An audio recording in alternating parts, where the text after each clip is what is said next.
Muito bom dia a todos. É uma alegria estarmos aqui mais uma vez para conversarmos um pouco sobre a doutrina espírita. Agradeço pelo convite e pela recepção sempre muito fraterna e abraçamos a todos, encarnados e desencarnados, que lotam esse ambiente. Nós gostaríamos hoje de conversar um pouquinho sobre três conceitos que a doutrina espírita modificou profundamente.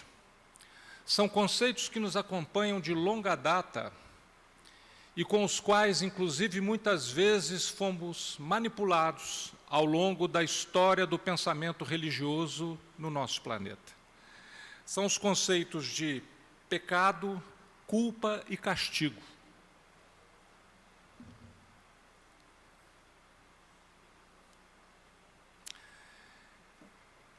São palavras que, ao lê-las, às vezes já sentimos um frio na barriga, né? A questão do pecado, aquele peso que vem, não só o pecado, mas a questão da culpa, um sentimento que, se nós levarmos às últimas consequências, como nós vamos ver nas palavras de Emmanuel, um sentimento que pode nos trazer consequências muito ruins, muito deletérias ao nosso perispírito, à nossa saúde física, que acaba sofrendo o reflexo do perispírito, e a questão do castigo, a questão da punição, que nos remeteu tanto tempo ao longo da história da humanidade a uma visão nada misericordiosa do Pai. Uma visão quase vingativa é o que nos foi ensinado e o que talvez, infelizmente, nós também tenhamos ensinado os outros na nossa passagem pelos movimentos religiosos. Então, imaginávamos que ao fazer alguma coisa errada, seríamos punidos. O castigo de um Deus que não corrige, mas um Deus que se vinga da criatura pelos erros cometidos. Que é uma visão tão deturpada e que, infelizmente, trouxemos conosco ao longo de séculos. E ainda, infelizmente, muitos acabam admitindo e veiculando esses conceitos na atualidade. Nós sabemos, como Jesus nos ensinou, que Deus é Pai e que Deus é misericórdia. Ou como nos disse de forma maravilhosa João, discípulo amado, Deus é amor. Aquele que ama não se vinga. A punição não se faz com ira ou com ódio, mas como uma tentativa de reabilitação, como um processo de reconstrução da harmonia, algo que todos nós precisamos e precisamos muito. Aquilo que nós vamos falar hoje está baseado em algumas obras, está baseado no dicionário. Nós vamos ver aí conceitos dessas três palavras, o que significam no nosso vernáculo. O Novo Testamento, que aliás é a base de tudo aquilo que nós precisamos no nosso mundo, né? No nosso desenvolvimento ao longo dos séculos sem fim. Depois o Céu e o Inferno e Livro dos Espíritos, do nosso codificador, Allan Kardec, obras maravilhosas. Pois Pensamento e Vida, do Emmanuel, psicografado pelo nosso querido e saudoso Chico Xavier. E, finalmente, um texto do Dineu de Paula, recolhido no jornal Mundo Espírita, sobre exatamente pecado e castigo, de onde vamos retirar uma ideia que nos pareceu muito interessante. Vamos a algumas palavras do dicionário. São as três óbvias que puxam o título dessa nossa conversa hoje. A primeira delas é pecado. O que significa pecado? É a transgressão de um preceito religioso, ou, de uma maneira mais geral, uma falta. Às vezes a gente começa um engano e fala assim, nossa, pecado meu, nossa, eu cometi um pecado. Não no sentido religioso, mas no sentido de um erro comum. Mas o pecado ganha um contorno assim mais profundo, mais pesado, quando nós pensamos como uma transgressão de um preceito religioso. Daqui a pouquinho nós vamos ver o pensamento de um grande filósofo religioso, né, da história das religiões, que vai nos contar, inclusive, uma coisa que hoje nos choca. Ao seu tempo era um grande avanço, mas hoje até nos choca. Nós vamos ver. O segundo conceito é culpa. Culpa é a falta voluntária contra o dever. Então, quando eu sei o que eu preciso fazer e não faço, então aí eu estou me culpando, eu estou assumindo uma culpa, né? Omissão, desleixo, seria um sentido um pouco mais geral. E, finalmente, o conceito de castigo. Castigo é uma punição que se inflige a um pecado. Pequei, posso preparar o lombo, porque o castigo virá. Né? Esse é um conceito que, mais ou menos, nós temos. Ao longo do desenvolvimento da humanidade, nós somos acostumados a pensar assim: faço algo que não é bom, essa consequência virá, mas com um peso muito grande, com a ideia de uma grande punição, coisa que o Espiritismo nos mostrou, analisando com profundidade o pensamento de Jesus, que não é assim. Também pode ser visto o castigo como uma mortificação. Tem alguns castigos, inclusive, que são corporais. Nós sabemos de ações e práticas medievais, onde algumas pessoas que praticavam alguns erros, cometiam alguns pecados ligados ao corpo, que depois batiam com chicotes nas suas próprias costas, até que as suas costas ficassem rasgadas em sangue. Né? Então, nós sabemos que essas coisas se desenvolveram ao longo aí de toda a história da humanidade. Mas vamos ver o conceito de pecado sobre o contexto religioso. Sob o ponto de vista religioso, o que é o pecado? O pecado é uma desobediência à vontade de Deus, uma desconsideração deliberada de leis divinas. Então, Deus estabeleceu as suas leis, essas leis regem o universo. Quando eu me lanço contra elas, eu estou cometendo um pecado. Essa é a noção religiosa geral. No judaísmo, nós vamos encontrar a noção do pecado como sendo a violação de um mandamento divino. E imagina-se o seguinte, que todo homem nasce em pecado, como consequência dos erros cometidos por Adão e Eva, que recai sobre todos os outros homens. Adão e Eva cometeram enganos, foram inclusive expulsos do paraíso, e os seus erros nós herdamos. Nós temos uma herança conosco, segundo alguns pensadores religiosos, essa herança nos acompanha para sempre, pelos erros cometidos por eles, e não por nós, e que nós sabemos que não faz muito sentido refletir desta forma. No catolicismo, e aqui é alguma coisa que a gente precisa prestar bastante atenção, muitos de nós, inclusive, aqui acredito que viemos, ou ainda até alguns conhecem e praticam alguma coisa do catolicismo, No catolicismo, segundo Santo Agostinho, que foi um grande pensador da escola católica, o pecado é uma palavra, um ato ou um desejo contrários à lei eterna. Até aí, perfeito. Erro cometido em relação à lei, transgressão em relação à lei. Causando por isso uma ofensa a Deus e ao seu amor. Aí está o grande peso. Quando eu erro, eu estou ofendendo a Deus. Esse é um peso enorme que foi colocado nas costas da humanidade. Puxa, quando eu erro, eu não estou cometendo nada contra Deus, eu estou cometendo engano em relação a mim mesmo, porque inclusive eu vou sofrer as consequências dos meus desenganos através do exercício da lei de causa e efeito. Imaginar que o meu erro é uma ofensa a Deus, algo quase que pessoal, é tentar personificar a divindade e tentar transferir para a divindade erros e qualidades, ou faltas de qualidade, no caso, que são nossas. Então, alguma coisa, às vezes um filho faz alguma coisa, o pai chega, você não podia fazer isto comigo, eu não merecia tal coisa da sua parte. Mas veja, Deus não age desta forma, Deus não é um ser humano. Nós estamos ainda tão longe das qualidades do Pai, Todas aquelas qualidades que Kardec relaciona, atributos da divindade, ele coloca várias lá e nós percebemos, puxa, ainda estamos tão longe. Mas, por outro lado, nós podemos nos aproximar tanto dele, nos atributos ainda não, mas nós podemos chegar a uma proximidade com o Pai. Como? Exatamente através do Cristo, porque o Cristo nos coloca, eu e o Pai somos um, né?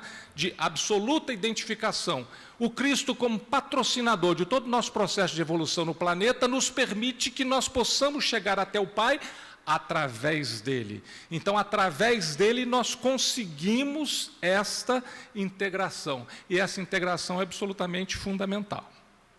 Mas, continuando, o problema está no mau uso da liberdade, como fez Adão, o que gerou a mortalidade de todos os homens, castigo para a sua desobediência. Ou seja, nós estamos com um peso enorme nas costas por causa do erro de Adão, né? E no catolicismo existe uma qualificação dos pecados. Existe o pecado original, que é esse derivado ou herdado de Adão, nascemos com ele, né? Existe o pecado mortal, que é um pecado gravíssimo. Existe um pecado, vamos dizer assim, um pecado meia-boca, né? Um pecado mais ou menos, que seria um pecado venial, não é tão grave assim. Dentro da concepção do catolicismo, o perdão é uma possibilidade. E no protestantismo, o que nós vamos encontrar a respeito do pecado? Nós vamos encontrar o seguinte: não classifica o pecado em original, mortal e venial. Não. Mas todos os homens estão em pecado. Todos os homens trazem consigo já o pecado inerente à sua natureza. Existe uma separação profunda no protestantismo entre o pecado cometido contra a carne, o pecado usual, o pecado de todo dia, vamos dizer assim. Esse pode ser perdoado, esse merece perdão. E o pecado cometido contra o Espírito Santo de Deus, uma ofensa direta a Deus, ou numa das pessoas em que Deus se dividiria conforme esta concepção religiosa. Esse não tem perdão, né? Então veja, assim, de forma muito resumida, só para que nós possamos contextualizar grandes ideias religiosas que estão aí espalhadas pelo mundo e muitas das quais possivelmente nós até professamos, ou nessa existência ou em existências anteriores, com certeza. O pecado, de uma maneira geral, o que ele é? Ele é a transgressão de uma lei ou de princípios. Esses princípios podem ser religiosos, éticos ou normas morais estabelecidas por uma cultura, por um povo. Então, pecado é transgressão, né, de uma maneira geral. Lá no nosso íntimo, de todos nós, independentemente da cultura ou da religião que nós adotarmos, existe o estabelecimento de princípios de ética e normas de moral. E não pode ser diferente, porque quando nós vamos ler lá no Livro dos Espíritos, nós vamos ver os Espíritos nos ensinando o seguinte, que as leis de Deus estão gravadas na nossa consciência. Lá dentro de nós temos tudo isso que foi nos fornecido pelo nosso Criador.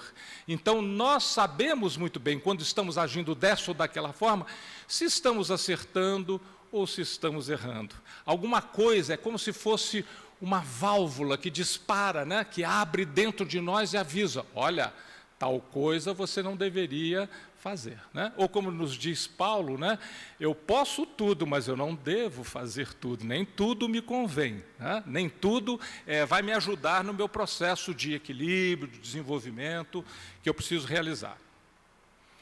E a questão da culpa, aí que a coisa pega, né? O que é a culpa? É a violação da consciência moral pessoal que gera este sentimento. Eu olho para trás e falo, foi mal, não deveria ter feito esse tipo de coisa. Essa análise é fundamental. Nós precisamos ter uma visão crítica desse processo, né? Nós vamos observar no próprio Livro dos Espíritos aquela indicação de que devemos fazer, me parece que é o próprio Santo Agostinho, né, em Espírito, que nos explica isso, ao final do dia, um balanço do nosso dia, analisando no que é que nós acertamos e no que é que nós erramos. Como um comerciante faz ao final do seu dia para ver o resultado comercial que ele teve no seu estabelecimento. Então, isso devemos fazer, analisar as nossas ações, mas analisar, identificar erros não significa que nós devemos assumir a culpa como um peso enorme nos nossos ombros, né? A base desse sentimento é a frustração causada pela distância entre o que nós não fomos e o que nós achamos que nós deveríamos ter sido. Esta é uma colocação que a psicanálise faz. Então, nós achamos que já estamos em determinado estágio de evolução. De repente a gente tem uma queda, de repente a gente comete um engano ou repete um determinado erro. Então aquilo começa a nos corroer por dentro, começa a fazer mal, e nós sentimos um peso enorme. E o duro é que isso começa a produzir algo em nosso perispírito, e isto vai se espalhando, espelhando pelo corpo, e nós começamos a ficar doentes, né? E esta doença pode se agravar de forma muito grande. Então, nós precisamos tomar um cuidado muito grande com essa situação. Analisar o problema, sem dúvida. Ter uma posição crítica em relação aos nossos atos, claro que sim. Eu preciso me conhecer, mas eu ficar o tempo todo de forma inoperante, gastando toda a minha energia na lamentação, é ignorância, é bobagem, porque eu estou perdendo a chance de usar essa energia exatamente para eu aprender a não errar mais. Tá? Este é o processo de aprendizado pelo qual nós precisamos passar. Não me interessa mais o erro, eu preciso aprender a acertar. Eu me lembro de um grande amigo, hoje já desencarnado, o professor Eufrauzino Moreira, com quem eu tive a possibilidade de conviver muito tempo lá em São Carlos. O professor falava uma coisa maravilhosa, ele dizia o seguinte: Jesus detesta o pecado, mas ama o pecador. Então veja, esta é a posição cristã, esta é a posição da própria doutrina espírita. Eu erro, eu vou ser condenado para sempre? Em hipótese alguma. Eu errei, eu vou ficar me lamentando sempre, vou gastar o resto da minha encarnação só lamentando, fazendo como fazíamos na época medieval, com um chicote moral batendo nas costas, para criar essas feridas? Não, em hipótese alguma.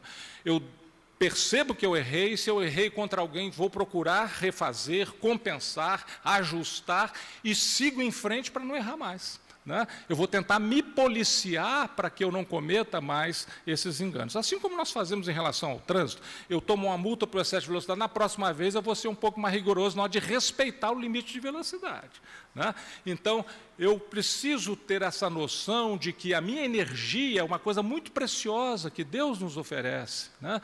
Para que nós possamos utilizar em nosso favor, ou em favor do nosso equilíbrio, do nosso desenvolvimento.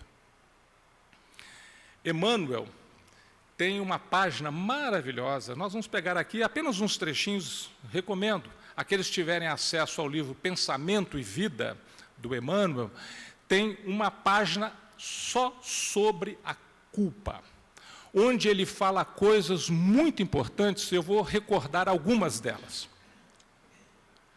Ele diz assim: quando fugimos ao dever, precipitamo-nos no sentimento de culpa, do qual se origina o remorso. Então eu fico remoendo aquilo, pensando, não devia ter feito, puxa, justo com aquela pessoa, ela não merecia, nossa, eu exagerei.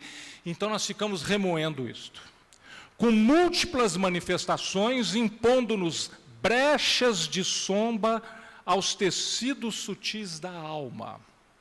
Então veja o efeito deletério deste sentimento.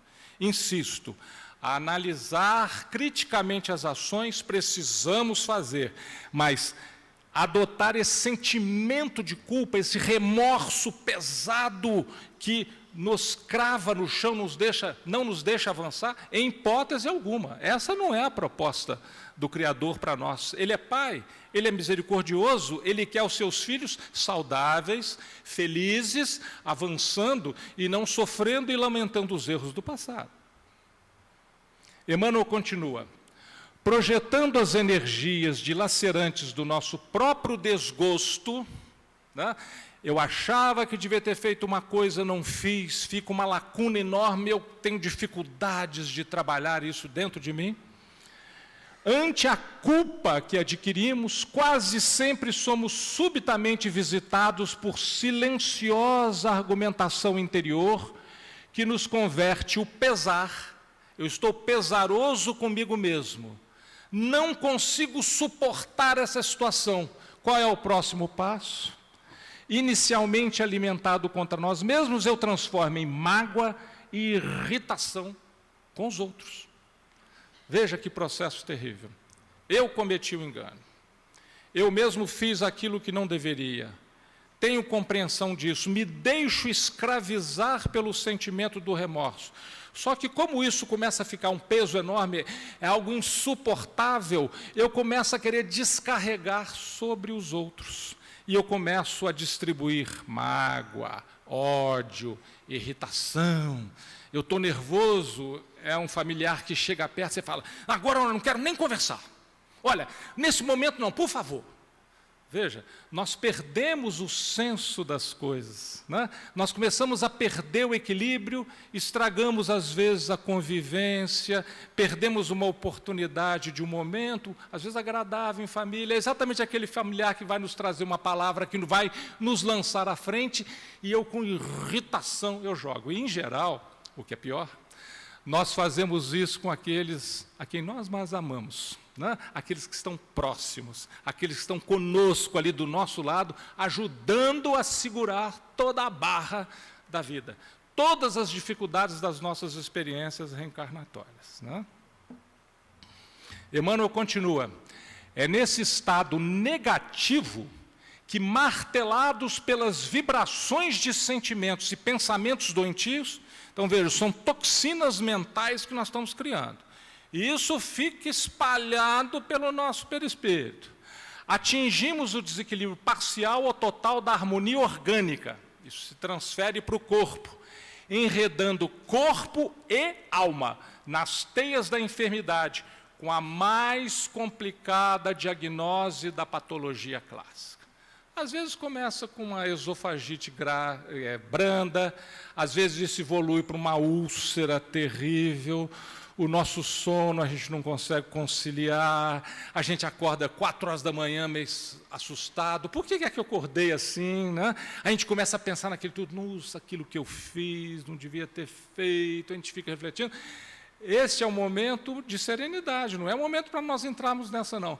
Abra o Evangelho segundo o Espiritismo, ou pega direto o Novo Testamento, vamos ver o que Jesus tem para nos informar a esse respeito. Vamos ver como é que nós devemos sair desta faixa de vibração. Nós temos um protetor espiritual 24 horas por dia à nossa disposição.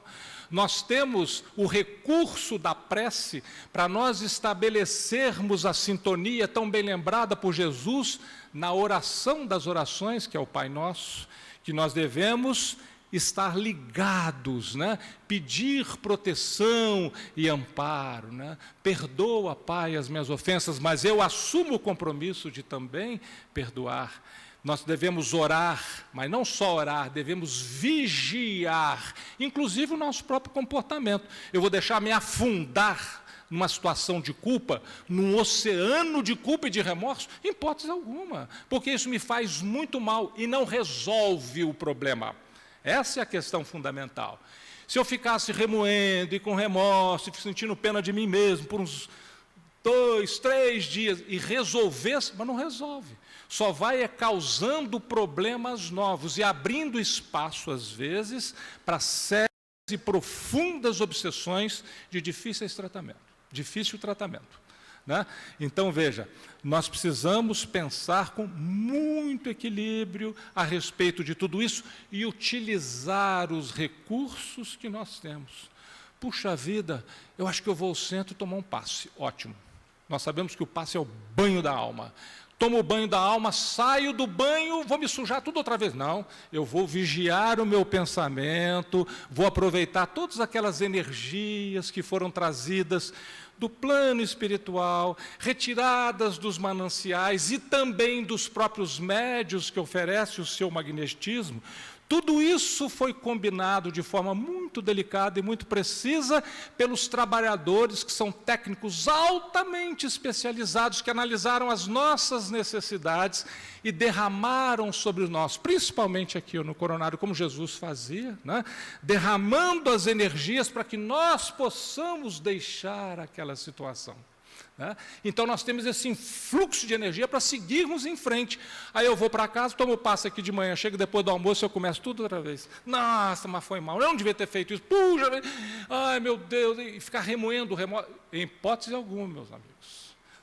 A expectativa é de recuperação, de avanço e não de mortificação. Mortificação é coisa da Idade Média, da Idade Medieval. Isso já passou, já ficou lá para trás, ou já deveria ter ficado, né? O momento agora é de nós compreendermos os avanços que nós precisamos realizar. E Emmanuel fala mais. Cair em culpa demanda por isso mesmo humildade viva para o reajustamento, tão imediato quanto possível de nosso equilíbrio vibratório.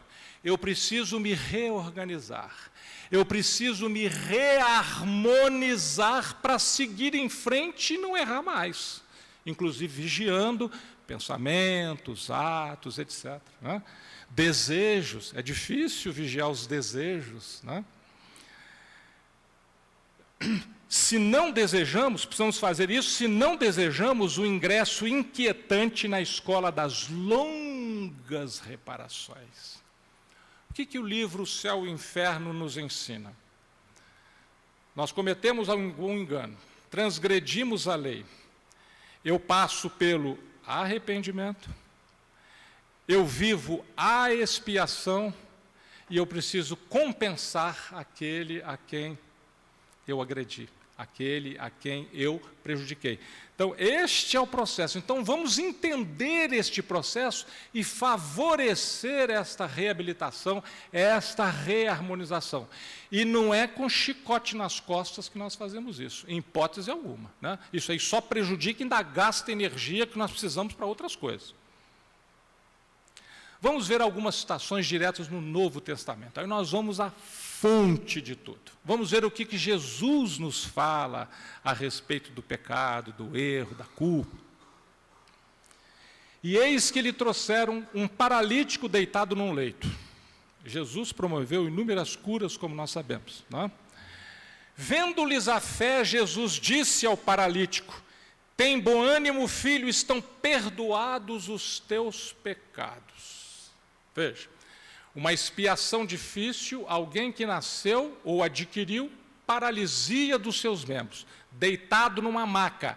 Jesus disse: os seus erros estão perdoados.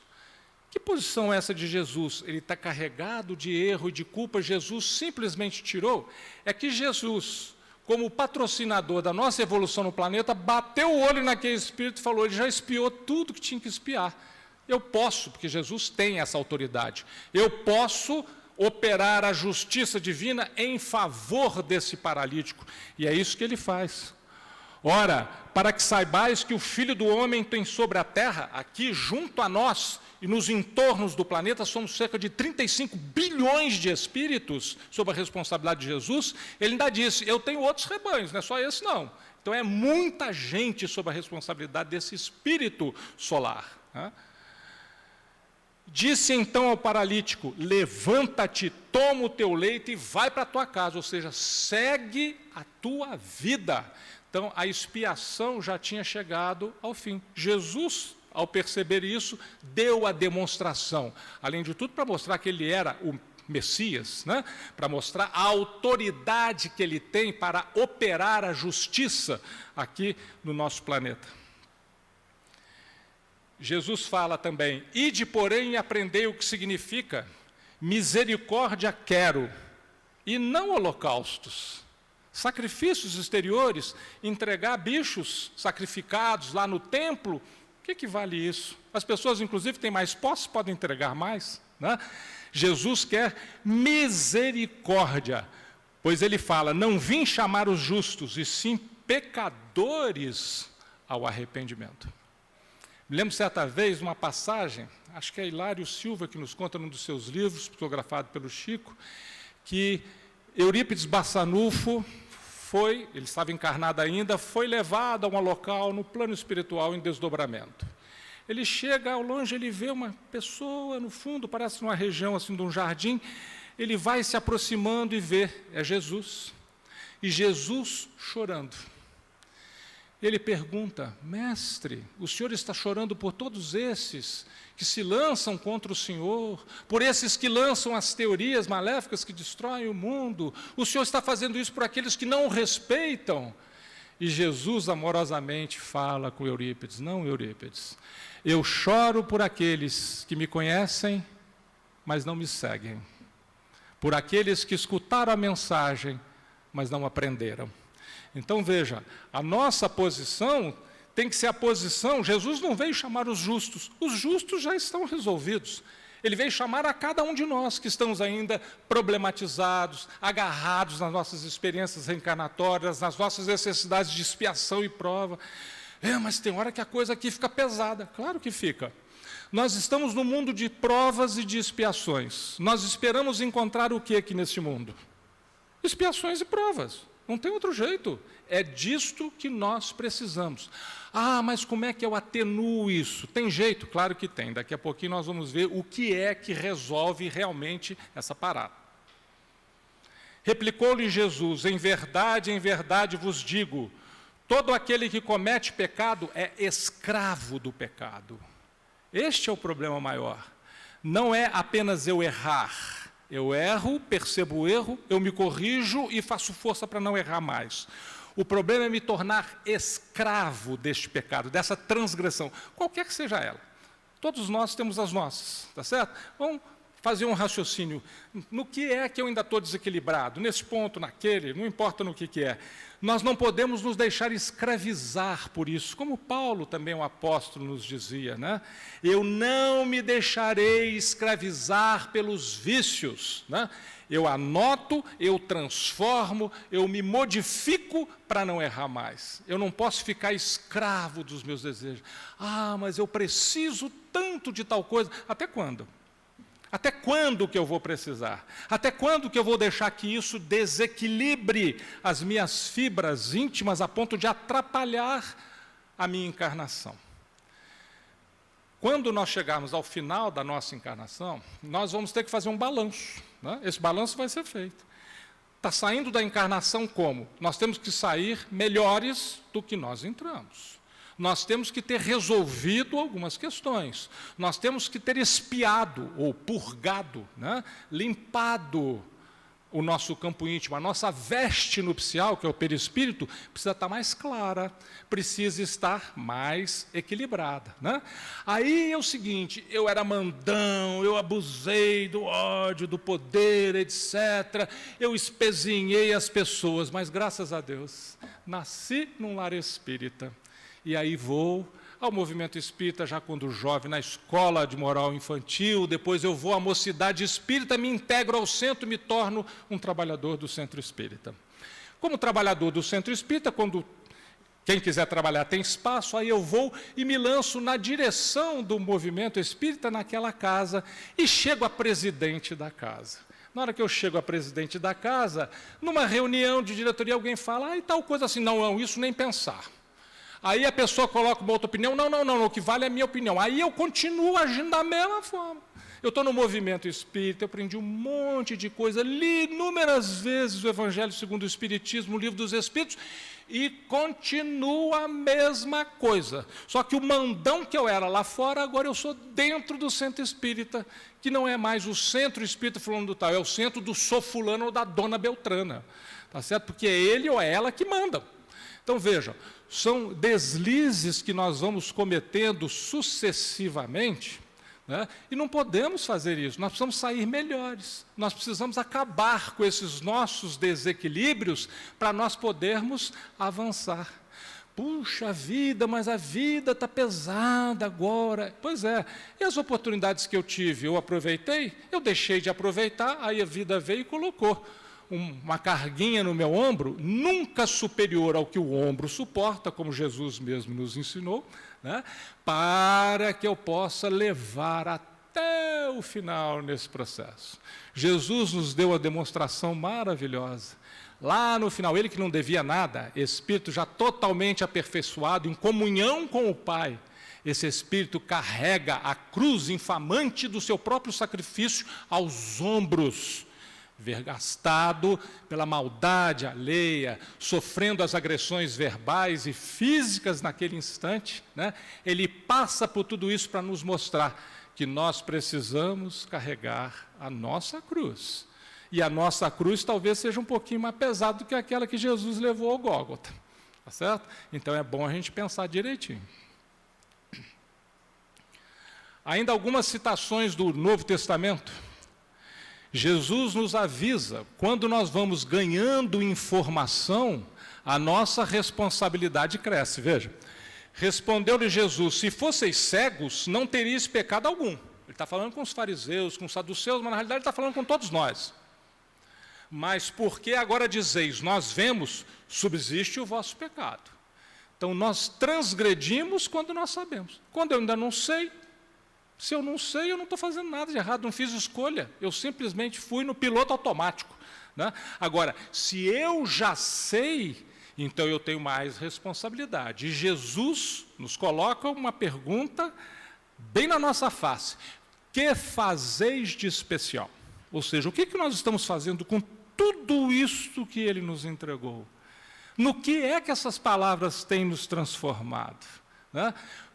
Como é que eu sou, pelo menos um pouco melhor, a partir do conhecimento do Evangelho? É fundamental que nós façamos essa reflexão com maturidade e com profundidade. Por isso te digo, diz Jesus, perdoado-lhe são os seus muitos pecados, porque ela muito amou. Está falando de Maria de Magdala. Mas aquele a quem pouco se perdoa, pouco ama. Isso aí na casa do fariseu, né? A casa do fariseu. O fariseu recebe Jesus, porque Jesus era considerado realmente o mestre, e quando os mestres estavam passeando, chegavam numa determinada cidade, alguém convidava o mestre para ter uma conversa sobre questões religiosas, etc. Jesus é recebido, ele não oferece lavar os pés, as mãos. O fariseu, que era Simão não unge Jesus com óleo, nada disso. Maria, que havia ao lado do lago, perto de Cafarnaum, Maria que havia ouvido as palavras de Jesus e transformado completamente, praticamente a partir de ouvir uma vez o Cristo, Maria vai e demonstra todo o seu amor a Jesus, desata os seus cabelos, enxuga os pés de Jesus, que ela havia molhado com as próprias lágrimas, e com um unguento que ela levou num vaso de alabastro caríssimo, né? Ela teve posses, então ela se entrega nesse encontro amoroso, e Jesus então fala, ela está perdoada, mas está perdoada porque Jesus a perdoou? Não, porque ela se transformou, ela modificou-se intimamente e demonstrou todo o amor. Uma mulher tocar um homem em público, aquele tempo, naquela cultura, era uma coisa impensável. Desatar os cabelos, então, nossa, isso era um pecado terrível. Maria desata os cabelos, enxuga e beija os pés de Jesus, numa demonstração de verdadeiro amor. Uma das cenas mais lindas que nós vamos encontrar nos Evangelhos. Jesus nos ensina, nós estávamos lembrando há pouco, está lá no meio mais ou menos do Sermão da Montanha, perdoa-nos os nossos pecados, porque também nós perdoamos a todo o que nos deve, e não nos deixeis cair em tentação. É uma lei que Jesus está nos ensinando. A partir do instante que eu começo a perdoar, eu me torno digno do perdão. Eu ofereço misericórdia, eu recebo a misericórdia. Jesus é explícito. Logo em seguida ele nos fala, porque se perdoardes aos homens as suas ofensas, também vosso Pai Celestial vos perdoará. Se, porém, não perdoardes aos homens as suas ofensas, tampouco vosso Pai vos perdoará as vossas ofensas.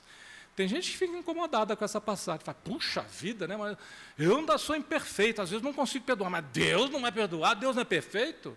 Veja, Jesus está nos colocando uma lei, né? Deus não fica olhando para nós assim como um guarda de trânsito, verificando se nós passamos ou não no sinal vermelho. Ele estabeleceu as suas leis. Essas leis são leis que buscam nos reharmonizar, nos reequilibrar. Se eu perdoo, automaticamente eu aprendi a lição do perdão, então eu também mereço ser perdoado. Jesus é explícito ao dizer isso para todos nós. Várias e várias dessas leis estão nas palavras de Jesus. Nós vamos prestar atenção nelas para nós aprendermos como é que nós devemos viver melhor. Jesus espera que nós possamos viver melhor. Então, o Evangelho não é um roteiro para ficarmos com carinhas de anjos barrocos, não. É um roteiro para nós vivermos melhor, para nós vivermos de forma mais equilibrada, para nós aproveitarmos tudo que a vida pode nos oferecer de crescimento, de felicidade, de convívio, né, de harmonia, de apreciação da vida como um todo, do Criador em particular, daquelas coisas todas que estão à nossa disposição, que eu posso usufruir delas sem abuso, aproveitando tudo que a vida nos coloca, né? Com alegria, com satisfação. Qual é o pai que não quer ver o seu filho feliz? Nós que somos pais imperfeitos na terra, já sabemos fazer isso, queremos oferecer o melhor para os nossos filhos. O Pai Celestial que é perfeito não iria desejar isso para os seus filhos, para as suas criaturas? Contudo, Jesus dizia: Pai, perdoa-lhes, porque não sabem o que fazem. Jesus, preso à cruz, momentos antes do seu desencarne, ele olha a turba, ele percebe a nossa ignorância enorme de não percebermos quem era que estava ali. Aquele que veio nos salvar, nós o crucificamos, né? E ele, então, neste momento, ele fala: Pai, perdoa, eles não sabem o que estão fazendo, e não sabemos mesmo, né? Então, repartindo as vestes dele, lançaram sortes. No manto de Jesus ainda jogaram cartas, ou sortes, moedas, alguma coisa assim, né? Aliás, como estava predito pelos profetas lá atrás. Uma passagem fundamental para a nossa reflexão. A mulher pega em adultério. A mulher pega em adultério, e é gozado, porque o relato daquela época parece que quando adulterava, ela adulterava sozinha, porque só a mulher era punida, o homem não. Tá certo? Então a mulher foi pega em adultério. O que a lei disciplinar daquele tempo dizia? Leva para a praça pública e apedreja até a morte. Então está lá a mulher para ser apedrejada, as pessoas já com as suas pedras na mão e perguntam para Jesus: Mestre, a lei manda apedrejar. O que nós devemos fazer? Jesus está escrevendo tranquilamente no solo. Insistem na pergunta. Jesus se levantou e lhes disse: aquele que dentre vós estiver sem pecado, seja o primeiro que lhe atire a pedra. Não tem pecado? Atira. Jesus, claro, conhecedor da consciência de todos ali, sabia que todo mundo tinha lá o seu telhadinho de vidro. Tá certo? Todo mundo com seus problemas, com as suas experiências reencarnatórias e necessidades de expiação. Mas ouvindo eles essa resposta e acusados pela própria consciência, veja, a própria consciência, Jesus provocou a reflexão de todo mundo.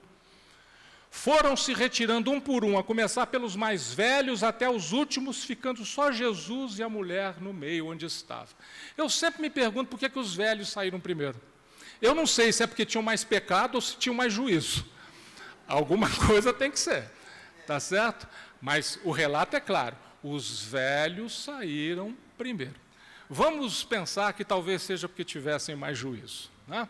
Agora que a gente já está mais velho, isso me leva a crer que seja assim.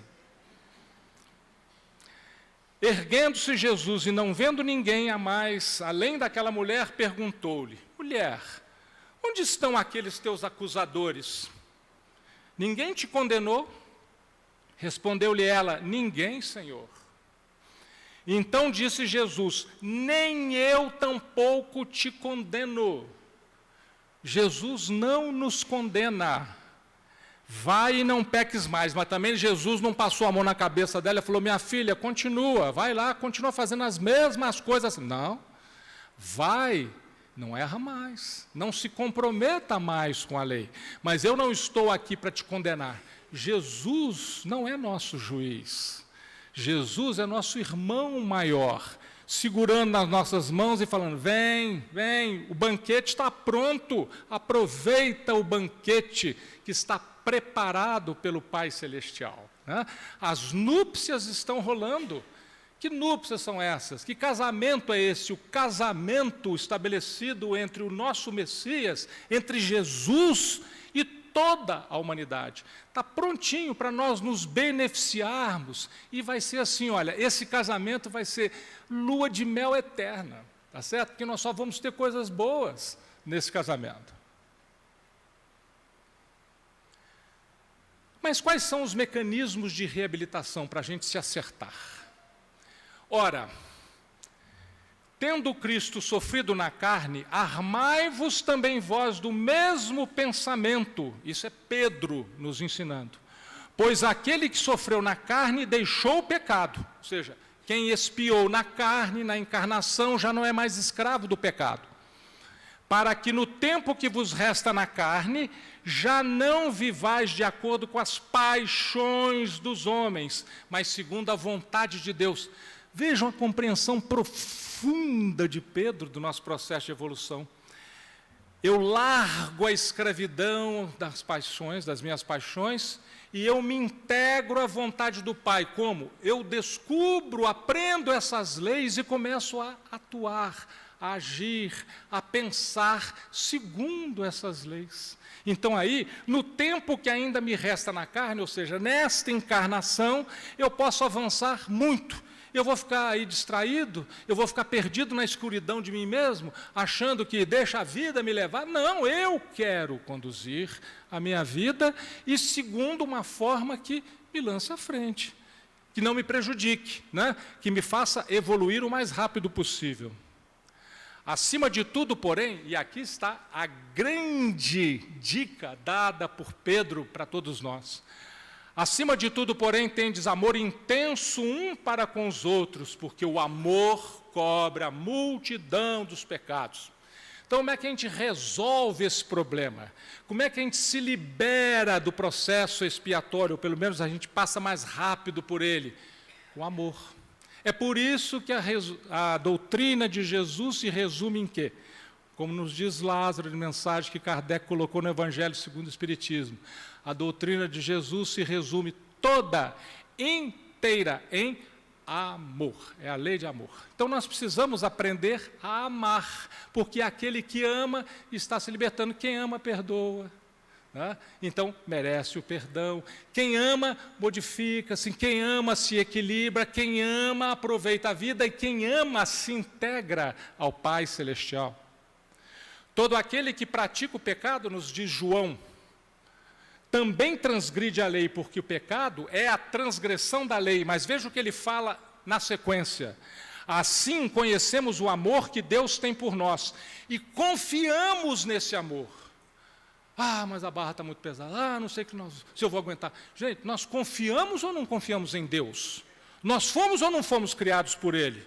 Nós somos seus filhos amados ou não somos? Nós somos herdeiros da vida eterna ou não? Nós sabemos da imortalidade ou não? Se nós sabemos de tudo isso, calma. Vamos confiar no amor de Deus e vamos nos ligar a Ele. Como? Deus é amor, nos diz João. Todo aquele que permanece no amor, permanece em Deus, e Deus nele. A partir do instante que eu me lanço num ato de amor, né, que eu transfiro algo de bom para alguma criatura, eu estou integrado ao Pai e o Pai se integra comigo. Isso foi Jesus que nos ensinou. Por isso ele disse, eu sou o caminho, a verdade e a vida. Ou seja, eu chego no Pai através do Filho. Né? Então é dessa forma que nós vamos conseguir. No livro Céu e Inferno, que é a justiça divina segundo o Espiritismo, Kardec faz uma citação lá do profeta Ezequiel, que é bem anterior a Jesus. Veja essa citação que belíssima. Por mim mesmo juro, disse o Senhor Deus, que não quero a morte do ímpio, senão que ele se converta, que deixe o mau caminho e que viva. Aquilo que nós estamos lembrando da fala do professor Moreira, Jesus detesta o pecado, mas ama o pecador. O pecador, o pior fascínio, o criminoso mais vil, que é capaz de das coisas mais hediondas, um dia será anjo e integrará o seio de Abraão, ou estará em integração com o Pai Celestial. Todos nós chegaremos lá, inclusive o pior dos assassinos. No livro Boa Nova, irmão X nos fala de um diálogo de Joana de Cusa. Cusa tinha sido intendente de Antipas, né? O homem de alta posição que fazia as compras para Antipas. Cusa tinha um probleminha com Joana, às vezes não entendia muito bem. Joana já era cristã, Cusa não. Joana ia ver as falas de Jesus. Um dia, Joana, muito apertada, com problemas conjugais. Acho que só Joana passou por isso, ninguém de nós passa, tá certo? Joana, lá no momento mais difícil assim, do casamento, procurou Jesus e falou com ele. Depois vocês peguem lá no Boa Nova, Joana de Cusa, uma das coisas mais lindas que tem lá no Boa Nova. Procurou Jesus na casa de Pedro e falou das dificuldades com o marido. O Cusa não me entende, não sei o quê, não lidar com as coisas do nosso filho, não está dando muito certo. Jesus fala, ama-o. Mesmo assim, os sãos não precisam de médico. A sabedoria celeste não extermina as paixões, transforma-as. Veja, o processo que nós estamos vivendo é o processo de transformação. Escravos das paixões, aprendizes dos verdadeiros sentimentos. Este é o processo de crescimento pelo qual todos nós passamos. Todos nós, né? Então, não é para exterminar, é para transformar, né?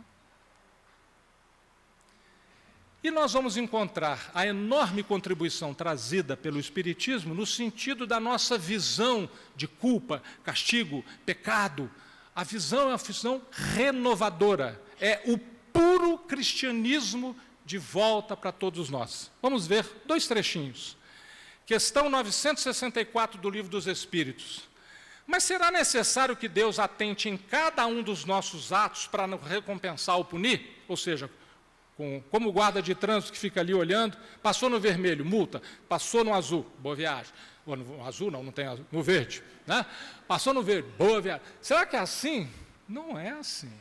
Com todo respeito ao guarda de trânsito que, quando íntegro, presta um excelente serviço, né? Mas veja, nós estamos vendo o seguinte, é um mecanismo natural, as leis nos envolvem, nós estamos sob o império das leis do Pai Celestial. Deus tem suas leis a regerem todas as vossas ações. Se as violais, vossa é a culpa, culpa no sentido de responsabilidade. Eu violei a lei, então eu assumi necessidade de me recompor. Ele traçou um limite. As enfermidades e muitas vezes a morte são a consequência dos excessos. Eis aí a punição. Nós buscamos a punição. Se eu agir corretamente, não vou ter punição nenhuma. É o resultado da infração da lei, assim em tudo. A mãe está cozinhando, a panela está quente, o menino está do lado. E o menino está querendo chegar perto do fogão, está querendo botar a mão na panela. A mãe fala, meu filho, não põe que queima. É uma lei da física. Eu encosto numa coisa quente, eu vou queimar a mão, né? A mãe ensinou a lei para o filho, mas o filho é abusado. Uma hora a mãe distrai, ele encosta a mão. Encosta, queima, começa a chorar. A mãe puniu o filho? Não houve punição nenhuma. Ele buscou isto e ele foi informado. Mas como é que eu posso ser informado das coisas? Está na nossa consciência, está esculpido na nossa consciência. E mais, além de estar, tem alguém que busca lá do fundo da nossa consciência e mostrou com um exemplo vivo que é Jesus através do seu Evangelho. Então, nós sabemos direitinho o que nós vamos fazer. Então, a mãe falou, não põe a mão na panela. Agora, eu vou pôr a mão na panela? Eu estou passando na estrada, está lá, limite de velocidade para a curva, 90 por hora. Eu passo a 130 e capoto. Falo, nossa, Deus me castigou. Deus não me puniu, eu busquei. Se os engenheiros que fizeram o projeto falaram que a velocidade máxima é 90, não vai passar a 130. É responsabilidade sua, você buscou o problema, né? Tudo se faz com a aplicação das leis naturais, tanto sob o ponto de vista do mundo físico como do mundo moral. Assim, nos diz o Dineu de Paula, quando no contexto da codificação fala-se que Deus julga, pune, castiga ou recompensa, isso deve ser entendido no sentido de que as suas leis perfeitas estão a incidir e dão resposta precisa a todo comportamento. Deus é perfeito. Deus está em todos os lugares. Deus tudo sabe. E Deus não é distraído. Né? Ele está observando e nos auxiliando o tempo todo. A lei de justiça que rege o universo é basicamente uma lei de harmonia e não de punição. Não há punição. Existe um toque para que eu possa voltar ao caminho certo. E que caminho certo é esse? Vamos ver com Paulo, o apóstolo. Lá no Livro dos Espíritos, no finalzinho, né? Na questão 1009, lá no apagar das luzes do livro, existe toda uma discussão a respeito das penas eternas. São várias dissertações, acho que de São Luís, Santo Agostinho, e tem uma de Paulo. Essa de Paulo é maravilhosa. Peguem depois a questão 1009 do Livro dos Espíritos e leiam com calma. Vou pegar alguns parágrafos aqui só para nós refletirmos, para que nós possamos ver a mudança de paradigma proposta pelo Espiritismo, que, na verdade, é a retomada do paradigma estabelecido por Jesus. Né? Veja. Gravitar para a unidade divina, eis o fim da humanidade. Olha que imagem bonita. A unidade divina e nós gravitando em torno da unidade divina e vamos cada vez mais buscando proximidade com essa unidade divina até que possamos integrarmos-nos a ela. Para atingi-lo, 3 coisas são necessárias: a justiça, o amor e a ciência. Em contraposição, 3 coisas são contrárias: a ignorância em oposição à ciência, o ódio em oposição ao amor e a injustiça em oposição à justiça. Então, nós precisamos dessas 3 coisas: justiça, amor e ciência. Espíritas, amai-vos, este é o primeiro ensinamento. E o segundo, instruí-vos, é o que nos fala o Espírito Verdade em mensagem colocada no Evangelho segundo o Espiritismo. Tá certo? Vamos lá. O que Paulo fala mais? Quem é, com efeito, o culpado? O que é ser culpado? É aquele que, por um desvio, por um falso movimento da alma, é como alguém que sai da órbita. Nós estamos orbitando em torno da unidade divina, nós escapamos da órbita, né? Saímos do caminho certo.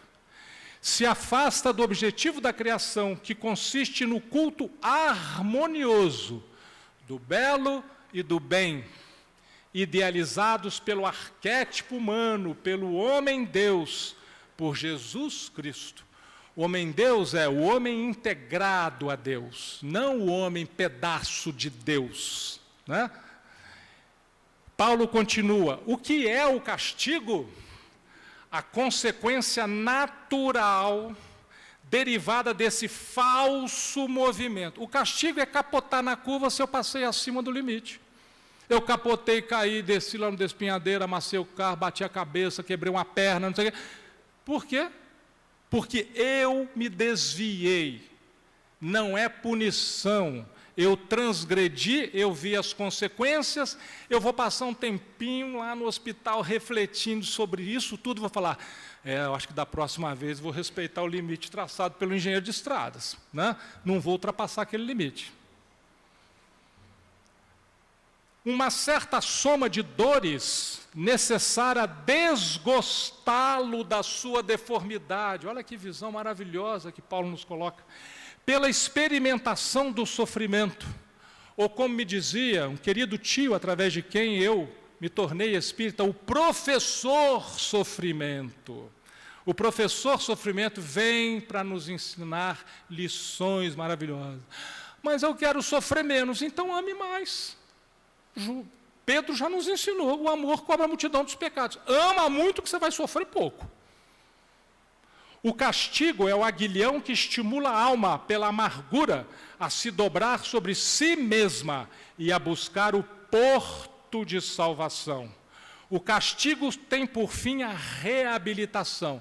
E ele só existe enquanto nós estivermos desarmonizados. Voltou a harmonia, acabou o sofrimento. Querer o eterno por uma falta não eterna é negar a Deus toda a razão de ser. A gente está doente, vai ao médico, o médico prescreve, toma esse remédio. Daqui a um mês eu volto, médico, no retorno, ele fala, você já está bom? Eu falo, eu estou bonzinho. Ah, então você vai tomar mais uns 2 meses de remédio? Não, se eu já estou bom, o médico vai falar, olha, você pode interromper o remédio, você não precisa mais. Assim, o sofrimento. Eu aprendi a lição, eu me organizei, eu me promovi espiritualmente, eu não preciso mais sofrer, eu não preciso mais do professor sofrimento puxando as minhas orelhas espirituais, porque eu já aprendi. E para nós encerrarmos, alguns parágrafos de uma lição que eu sei que todo mundo aqui conhece, a lição Calma, do André Luiz, que nos lembra de coisas preciosas através da psicografia do Chico. Se você está no ponto de estourar mentalmente, silencie alguns instantes para pensar. E aqui eu gostaria de pensar, esse estouro mental, se eu estou carregado de remorso, culpa, não estou aguentando, para pensar, reflete. Como? Se você praticou um erro, o desespero é porta aberta a faltas maiores. Seja a intoxicação do corpo, seja a aquisição de doenças espirituais através de obsessões. Seja qual for, veja, ele não está dizendo, ó, em algumas, não, seja qual for a dificuldade, conserve a calma trabalhando, porque em todo problema, a serenidade é o teto da alma, pedindo serviço por solução. Ficar me chicoteando, lamentando, agarrado na cama, hoje eu não vou nem sair da cama, vou ficar o dia inteiro aqui, remoendo os meus... De forma alguma. Respira, levanta, como dizia o poeta, né? Levanta, sacode a poeira e dá a volta por cima. E vai em frente e tenta não mais cometer aqueles enganos para viver melhor. Quer diminuir o sofrimento? Ame mais. Porque Deus é amor. Que Ele nos abençoe e proteja sempre. Muito obrigado.